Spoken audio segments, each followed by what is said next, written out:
A teacher opens the mouth when he or she finds a student prepared to accept, to listen to, then only they will do. That's why in all Indian spiritual tradition, when you go to a teacher, he doesn't talk to you about these great matters.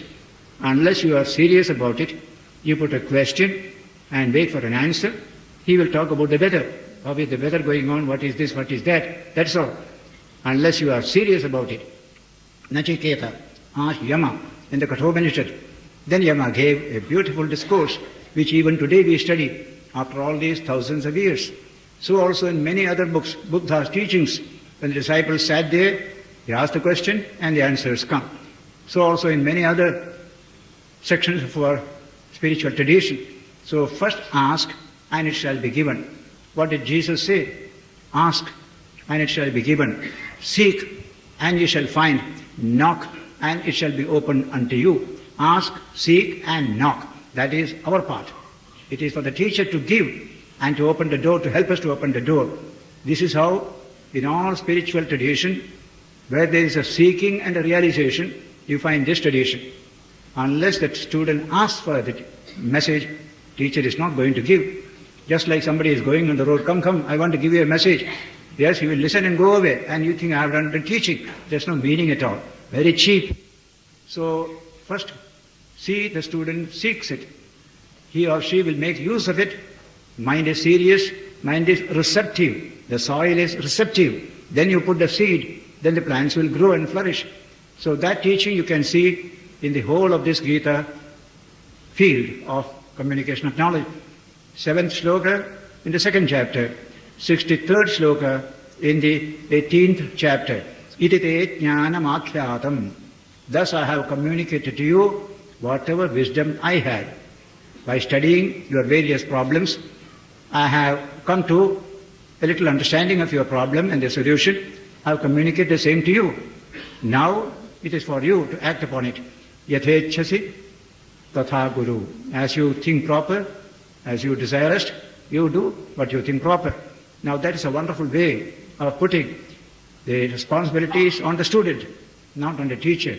Shastram, Shankara says in this commentary on the Brihadaranyaka Upanishad, that is a great Upanishad, masterly Upanishad. And Shankara's commentary is simply masterly. There teacher Shankara says, Shastram Jnapakam, natu Karakam. Shastra is only informative, not forcing you to do, not Karakam. Here is the truth. You try to live it according to your own inclination. Shastra gives you what is true, what is right, what is good, etc. The impulse to do it comes from you.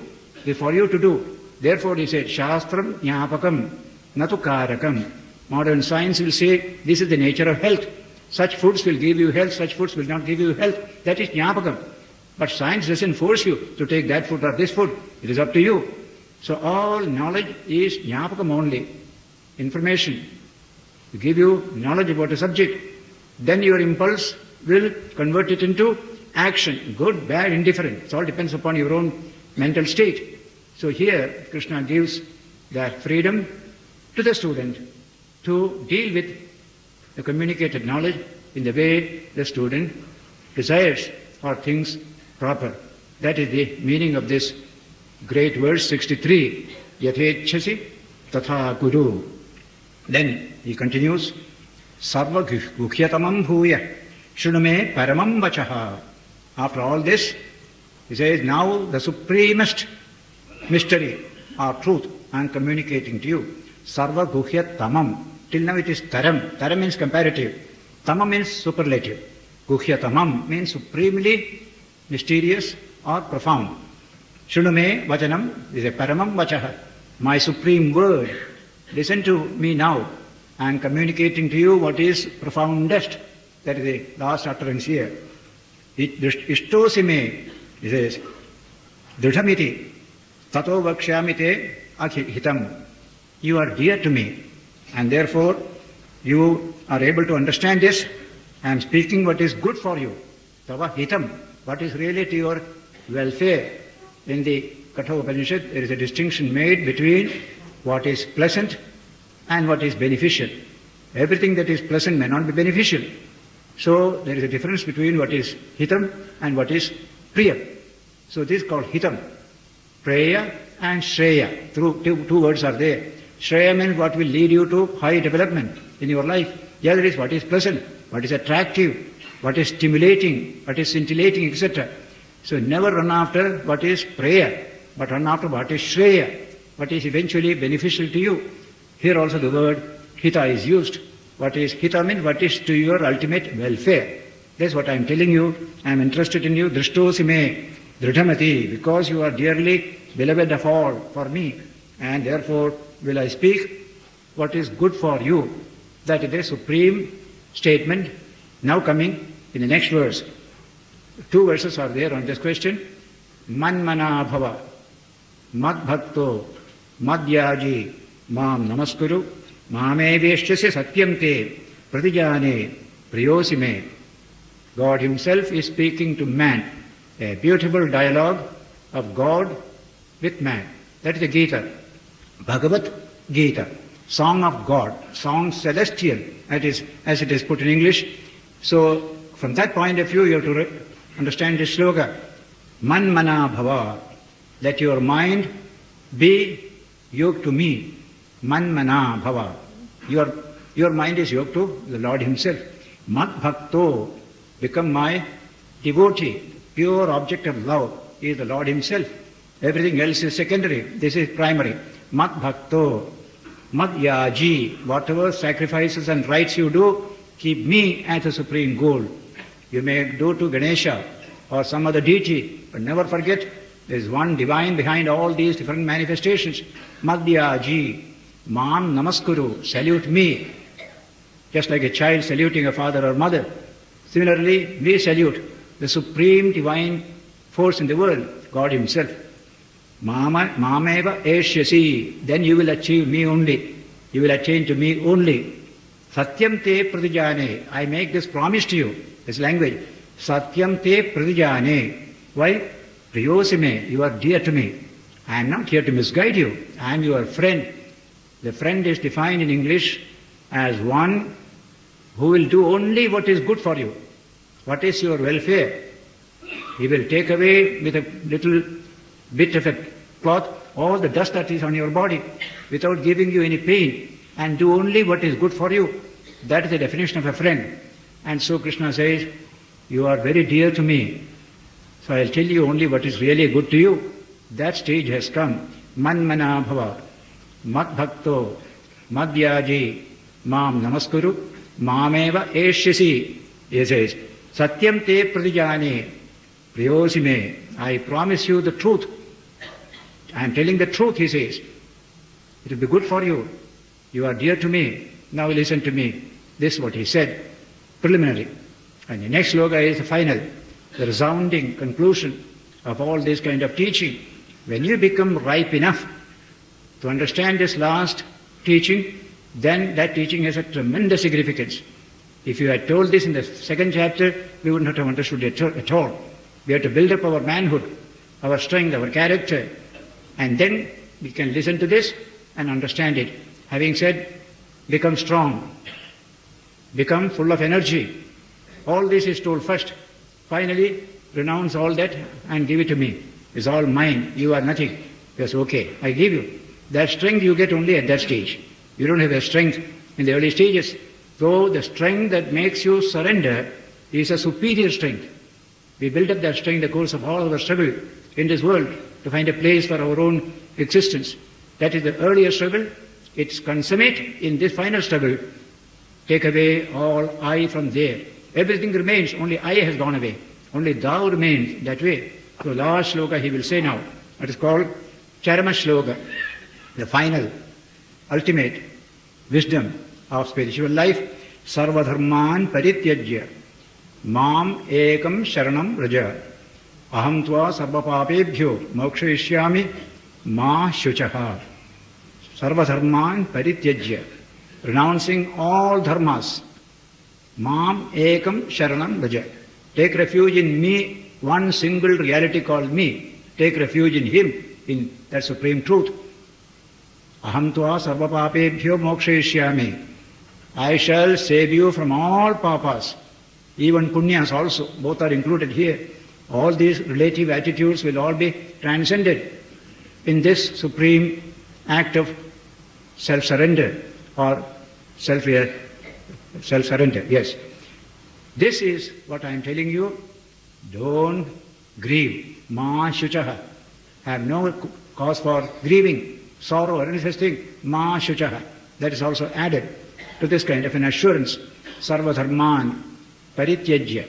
Shankara will say dharma means dharma, adharma. These dualities of life, both are to be transcended.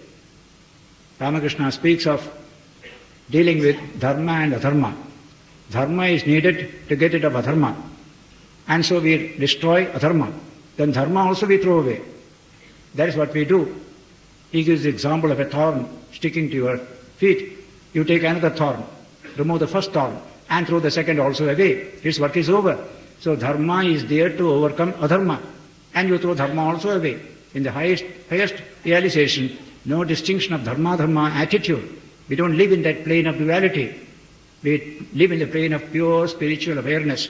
So sarva dharman parityajya. Mam ekam. From him the world has come. We return back to him. For the world it will take millions of years. But you and I can achieve it just at this very moment. It is a spiritual realization of complete surrender to the divine. From the one, the world has come. Into the one, the world in me is now merging. We realize our own infinite oneness with that supreme reality. You know that the whole world has come from Brahman. It will go back to Brahman at the time of dissolution. That is ages and ages later. But in spiritual life, you attain now what the cosmos takes millions of years. That is through knowledge. The knowledge is everything is Brahman. Nothing but Brahman is there. So I realize that truth. And so my pralaya has already come. The whole world I have resolved into the divine. There is nothing separate here. Wherever I look, I see nothing but the divine. His presence everywhere. That kind of flood of illumination. A jnani of this nature has a flood of illumination. In the beginning our illumination is only a lantern or a torchlight, just a little patchwork of light will get there. But this is a tremendous illumination, full of illumination all round. That is called realization of that primordial ultimate reality. In this very life, all separateness vanishes there. So dharma, adharma, both are thrown away.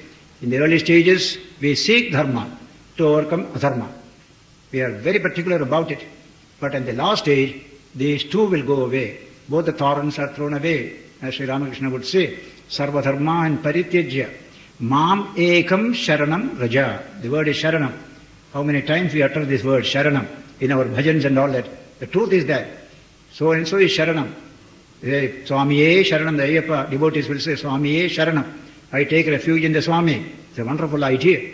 Shiva, I take refuge in him. According to the conception of the divine that you have, you repeat, I take refuge in that aspect of the divine.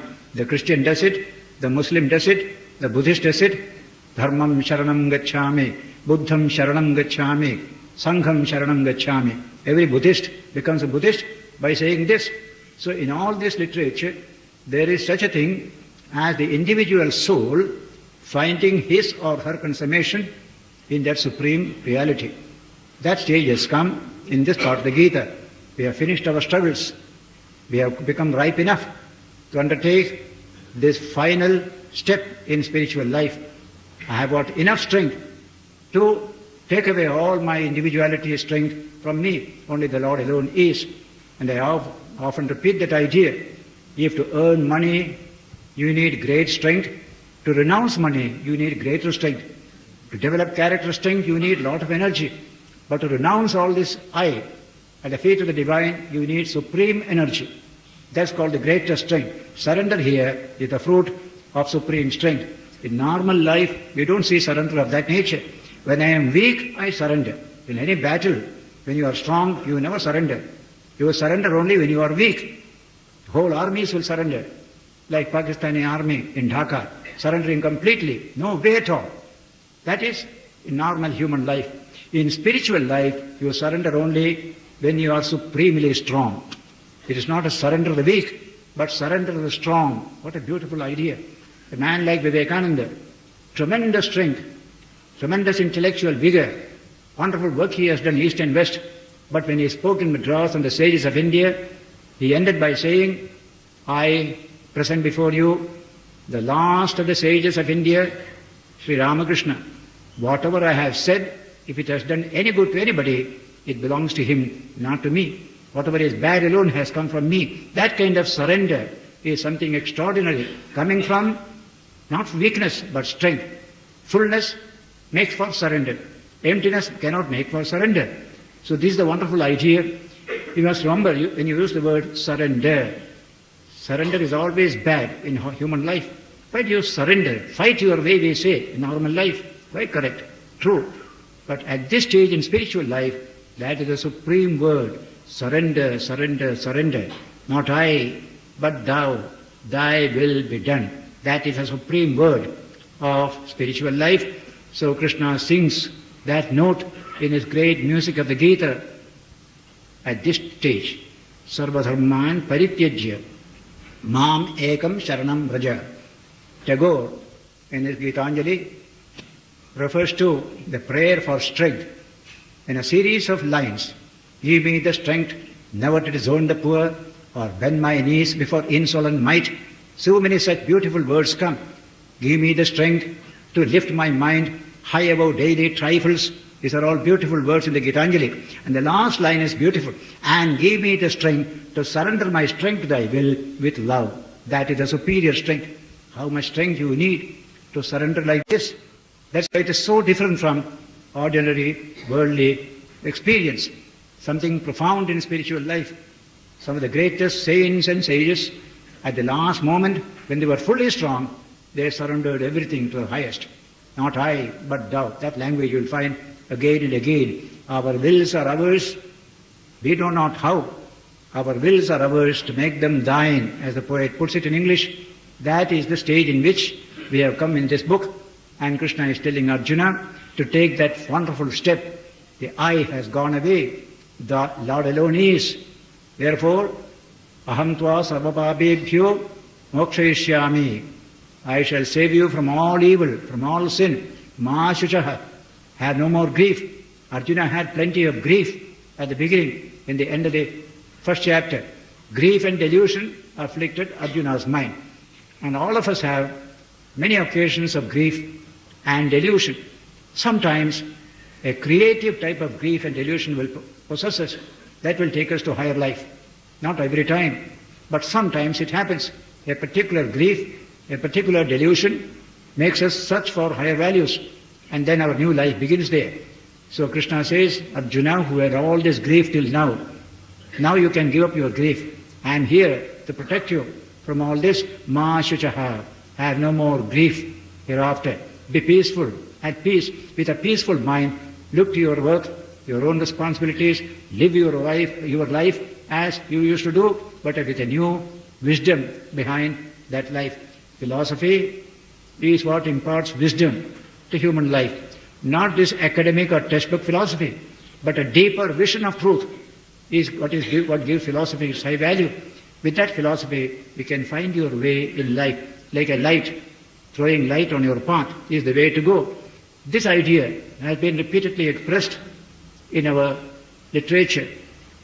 The Srimad Bhagavatam, one of the greatest books on bhakti in any literature in the world, describes the help that a devotee gets in spiritual life as a lamp to light his way towards the divine. Adhyatma Deepam, the spiritual lamp, that is how it is described. The whole of Bhagavatam is Adhyatma Deepam, lit by a great sage, Shuka, the son of Vyasa. So the whole of that Bhagavatam contains that lamp, light unto our soul, lamp unto our feet. Our feet need lamp here, soul needs light there. Both these are given in a spiritual teaching.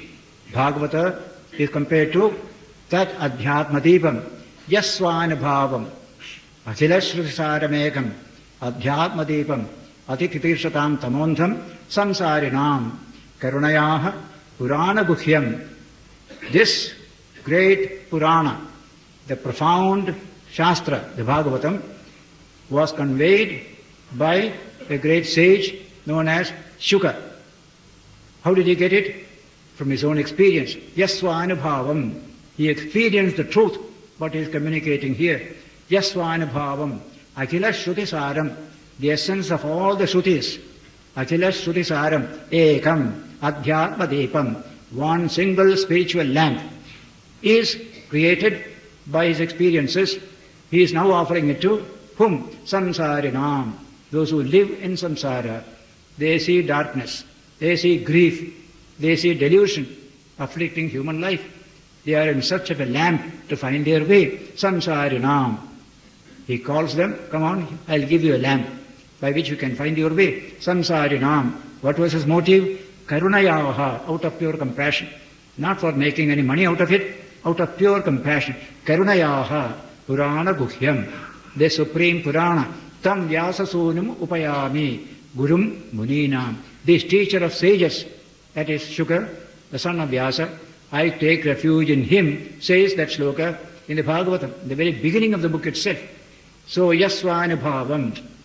Religious teaching will be valuable only if it comes from experience, not from academic pursuit. That has a value, but not in this field. Here only experience alone is the value. So, Yasvanubhavam, Akhila Shrutisaram Ekam. Whatever Shruti teaches is the product of experience. You can also experience it again in your life. So Shruti only confirms your own experience, or your experience confirms what the Shruti says. Therefore, we don't depend on the Shruti. We depend upon experience, take the help of the Shruti to achieve the experience. So, this is how Krishna has built up this lamp, jnana, offering to people, here is a light, use it. But who wants it? Those who are not happy with darkness. Those who are happy with darkness, they don't seek for light at all. We are happy to be in the dark. We shall enjoy it here. Those people won't ask for light. But we are living darkness, but we are not happy with it. We want some light. Give us light, give us light. The struggle for light then comes. What kind of light? You can have a torchlight. You can have very strong bulbs in your room, plenty of light. These are lights of no use here.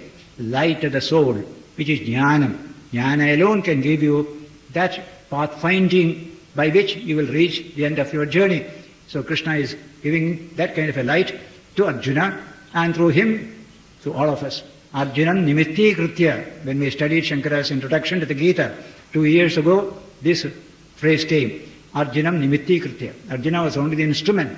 Krishna gave it to him, but as a means so that others will get it in course of time. That's what is happening today. Millions of people are getting that light which Krishna gave to Arjuna ages ago. Therefore, at this stage, he is giving us this supreme final message. Sarvadharman parityajya mam ekam sharanam vraja aham tva sarvapapebhyo mokshayishyami ma shuchaha. In early stages, if you depend upon God and everything, you surrender everything and nothing comes to you, no response comes to you, then you say, oh, there is no God at all. Just because I am not fit for that experience. It's no question of God doing everything you ask for as if He is a servant to do your bidding. That's not that. There is an intimate relationship with the divine. That stage has not come to me.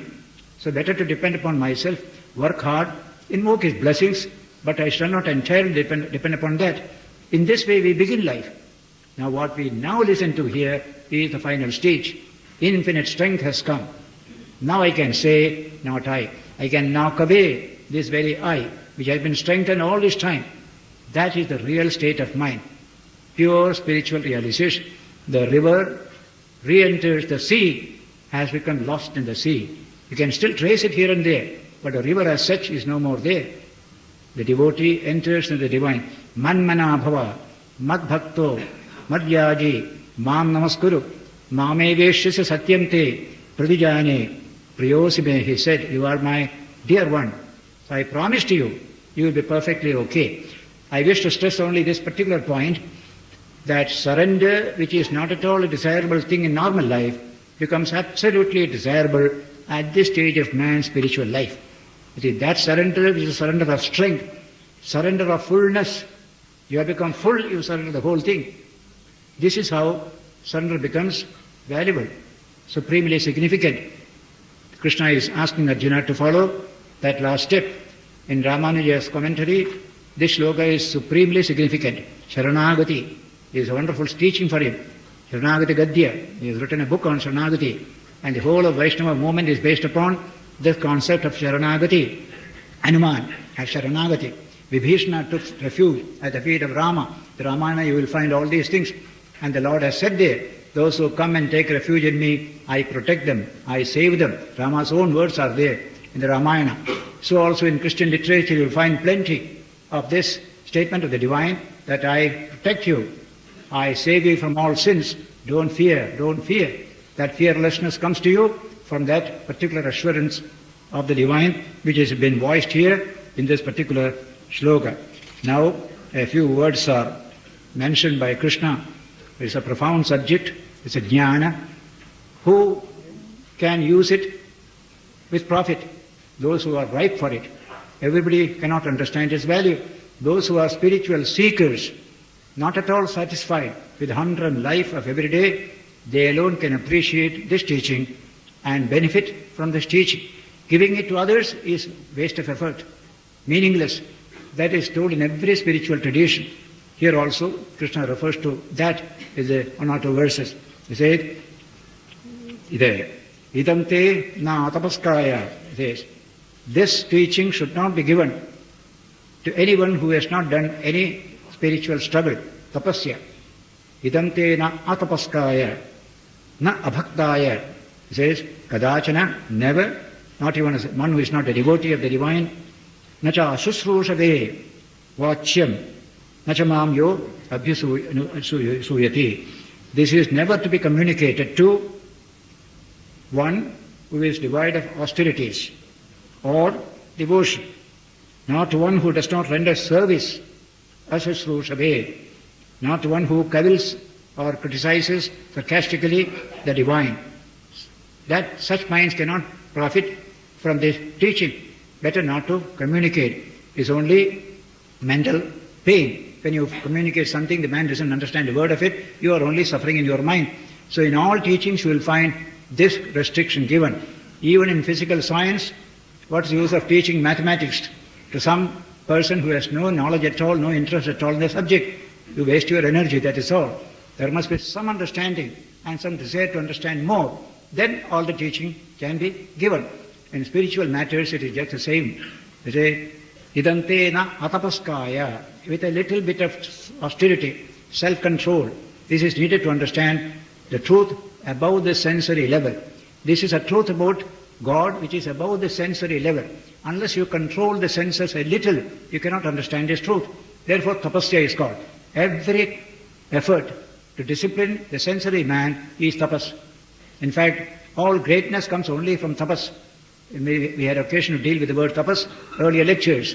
I have quoted from the Kathopanishad that all tapas proclaim the glory of the divine. Why do you do tapas? To achieve something higher. People do tapas only to achieve something better, better, better. A man is earning money. He works hard, not even have his food properly. That's called tapas. Without that tapas, he won't earn money. If he wants to be always going to clubs the whole day and night, how will he make money? Some tapas is needed. So also knowledge. You have to go to school, go to college, study, hear the lecture, go to the library, consult books. Mentally you have to do tapas. Then only you achieve knowledge.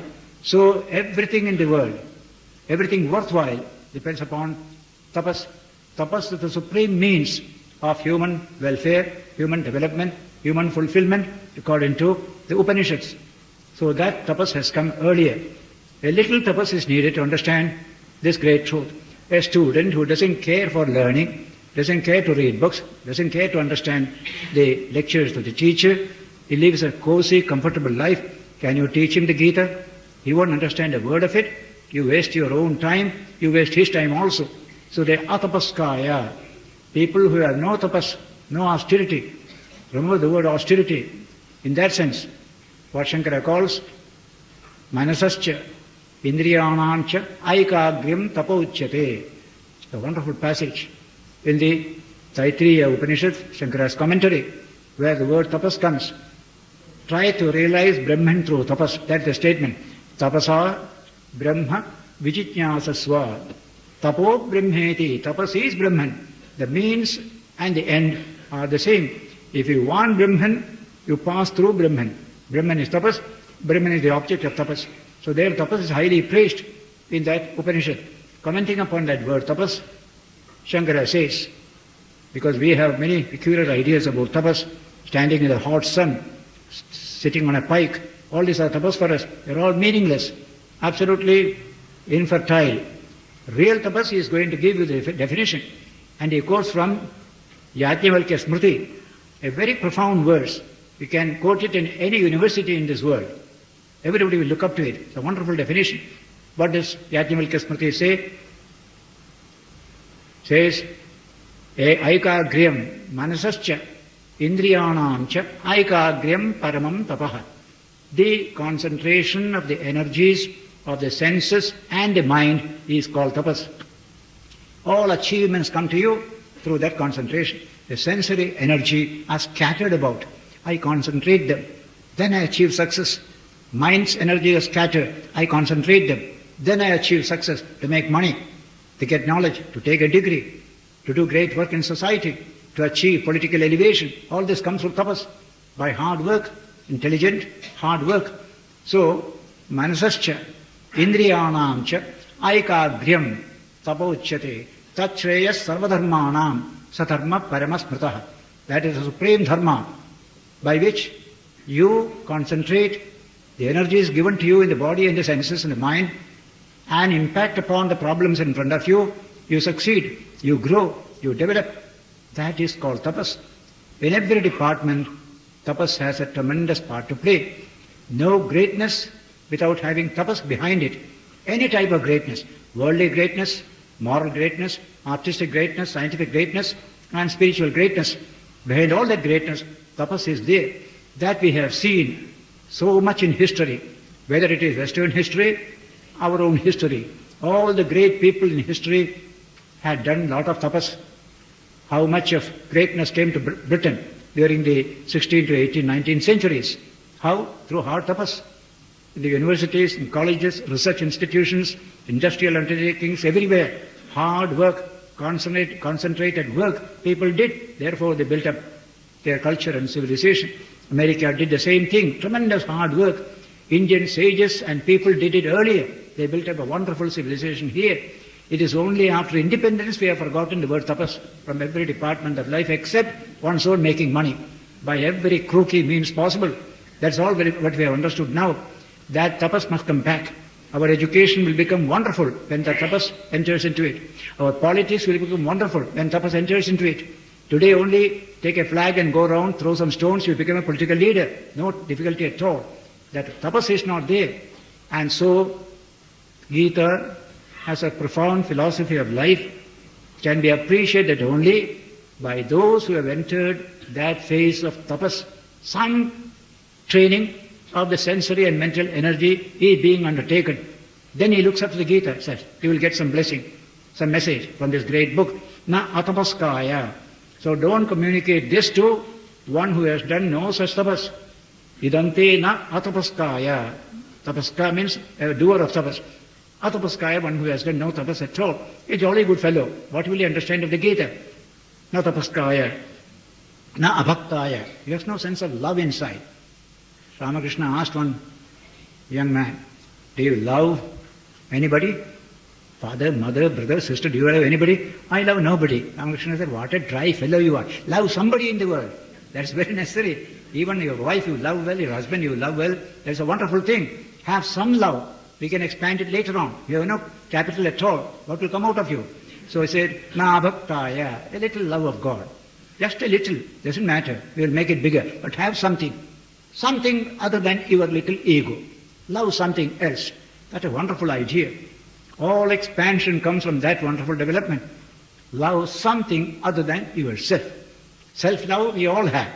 Even a little child, how full of self-love it is. Love something other than yourself. Then that love can be multiplied, made infinite, and this stage of bhakti can come out of that. And so, bhakti yoga is meant for people who have one little ounce of love in their hearts. Even worldly love doesn't matter. So in the 11th book of the Srimad Bhagavatam, there is that verse which says, that even if you have a little worldly love in your life, you can become a devotee later on.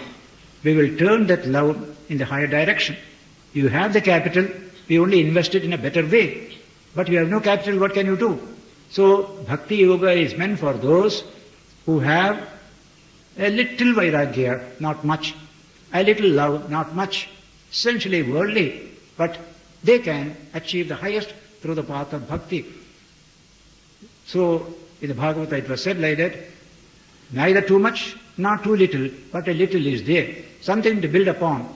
Just like when you make any kind of crystal in chemistry, you put a minor small piece, put it into a saturated solution. Slowly that crystal builds up, crystal builds up. Similarly in bhakti, a little love is there, from which you go on building up a greater and greater love. But that capital must be there. So, na abhaktaya, who doesn't have it, don't taste this, only because it is waste.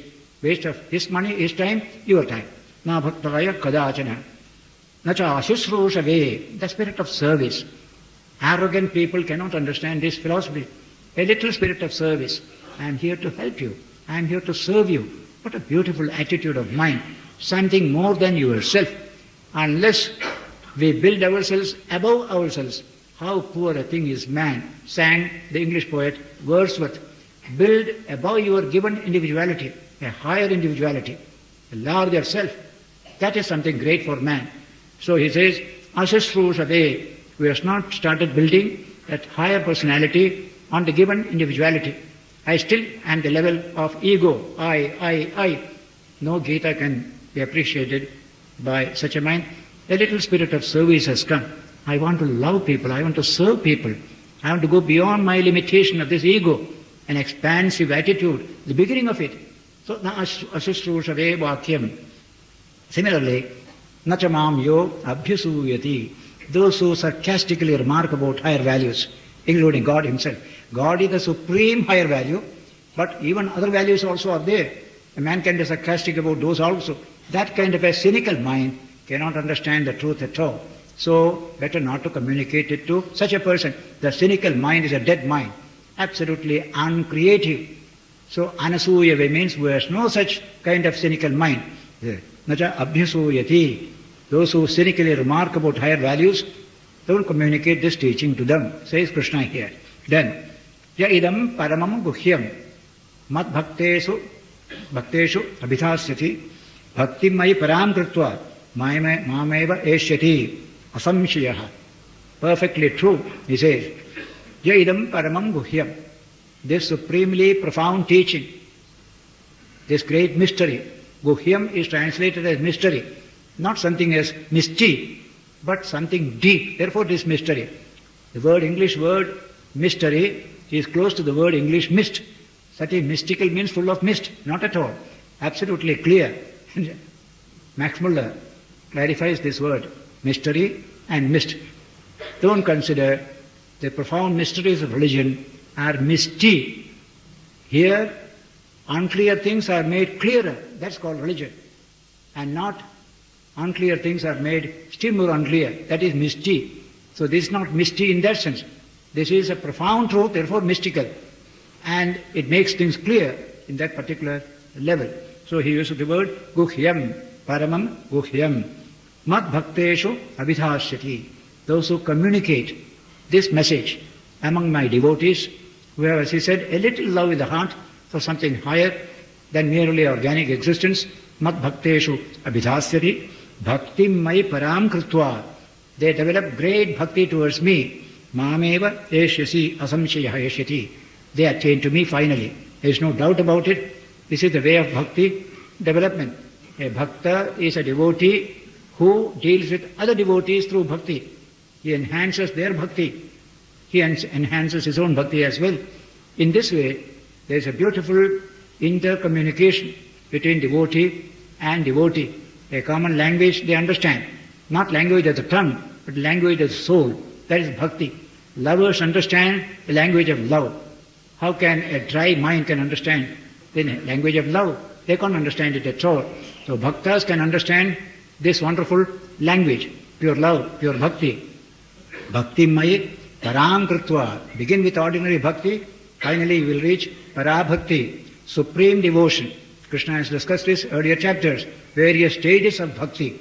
Bhakti mai param krutva, mameva eshyati. They come unto me only, na samshayaha. There is no doubt on this question. That is how Krishna is summing up the whole teaching.